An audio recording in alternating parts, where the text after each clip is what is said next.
हे जिज्ञासु आत्माओं, जिस युग में मनुष्य बाहर की दौड़ में थक चुका है, उसी युग में भीतर की शांति का स्मरण कराता है एक प्राचीन महापुरुष लाओ त्सु।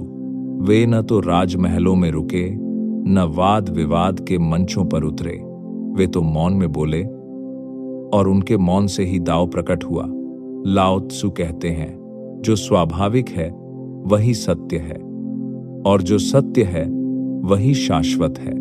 आज के कलयुग में जहां अशांति, अहंकार और असंतोष व्याप्त है, लाओ त्सु की शिक्षाएं किसी औषधि के समान हैं। भाग 1। दाओ क्या है? दाओ कोई धर्म नहीं, कोई मत नहीं, कोई संप्रदाय नहीं। दाओ तो वह मार्ग है जो स्वयं चलता है। जैसे नदी बहती है, न संघर्ष करती है न शिकायत। वह चट्टानों से लड़ती नहीं, पर अंततः वही उन्हें घिस देती है। लाओ त्सु कहते हैं, जो बहाव में चलता है वही विजयी होता है। आज के जीवन में प्रयोग: जीवन को अत्यधिक नियंत्रित करने की लालसा छोड़ें। हर परिस्थिति से लड़ने के स्थान पर उसे समझें। जो जैसा है उसे पहले स्वीकारें। भाग 2। वू वेई, बिना किए सब कुछ करना। लाओ त्सु का सबसे गूढ़ सिद्धांत है वो। वेई अर्थात अकर्म में कर्म। इसका अर्थ आलस्य नहीं, बल्कि अहंकार रहित कर्म है। जैसे सूर्य प्रकाश देता है, पर यह नहीं कहता मैं दे रहा हूं। आज के समय में काम करें, पर परिणाम का बोझ न ढोएं। कर्तापन छोड़ें, समर्पण अपनाएं। जब मन शांत होता है, कार्य स्वयं पूर्ण होते हैं। भाग 3। सरलता ही महाशक्ति है। लाओ त्सु कहते हैं, जो जानता है वह दिखावा नहीं करता, जो दिखावा करता है वह जानता नहीं। आज का मनुष्य जटिलता में उलझ गया है। अधिक वस्तुएं, अधिक इच्छाएं, अधिक अपेक्षाएं। दाओ का मार्ग कहता है, जीवन को सरल बनाओ। आवश्यकता और लालसा में अंतर समझो। कम में संतोष को खोजो। सरल मन ही गहन आनंद को जानता है। भाग 4।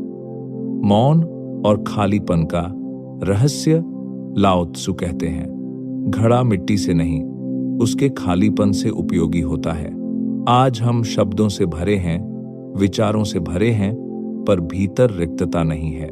व्यवहार में उतारने का उपाय: प्रतिदिन कुछ समय मौन में बैठें, बिना विचारों से लड़े, उन्हें जाने दें। खालीपन को शत्रु नहीं, मित्र समझें। यही खालीपन सृजन का द्वार है। भाग 5। नेतृत्व और संबंधों में दाव। लाओ त्सु कहते हैं, श्रेष्ठ शासक वह है जिसके होने का आभास भी न हो। आज के समय में माता पिता बने तो नियंत्रण नहीं, मार्गदर्शन दें। नेतृत्व करें तो दबाव नहीं, प्रेरणा बने। संबंधों में अधिकार नहीं, करुणा रखें। जहां अहंकार नहीं, वहीं प्रेम टिकता है। भाग 6। भय से मुक्ति और विश्वास। भय भविष्य से जन्म लेता है और दाव वर्तमान में निवास करता है। जब हम बहाव पर विश्वास करते हैं तो भय स्वयं गल जाता है। साधना: प्रतिदिन यह स्मरण करें, जो घट रहा है वही अभी मेरे लिए उचित है। प्रकृति के साथ चलें, उसके विरुद्ध नहीं। समापन: हे साधक, लाओ त्सु कोई दूर का दार्शनिक नहीं, वह तुम्हारी सहज श्वास में छिपा है। जब तुम बिना दिखावे के जीते हो, जब तुम बिना संघर्ष के कर्म करते हो, जब तुम बिना भय के स्वीकार करते हो, तभी दाव प्रकट होता है। दाव को जियो, दाव को समझो नहीं। यही लाओ त्सु की अंतिम वाणी है।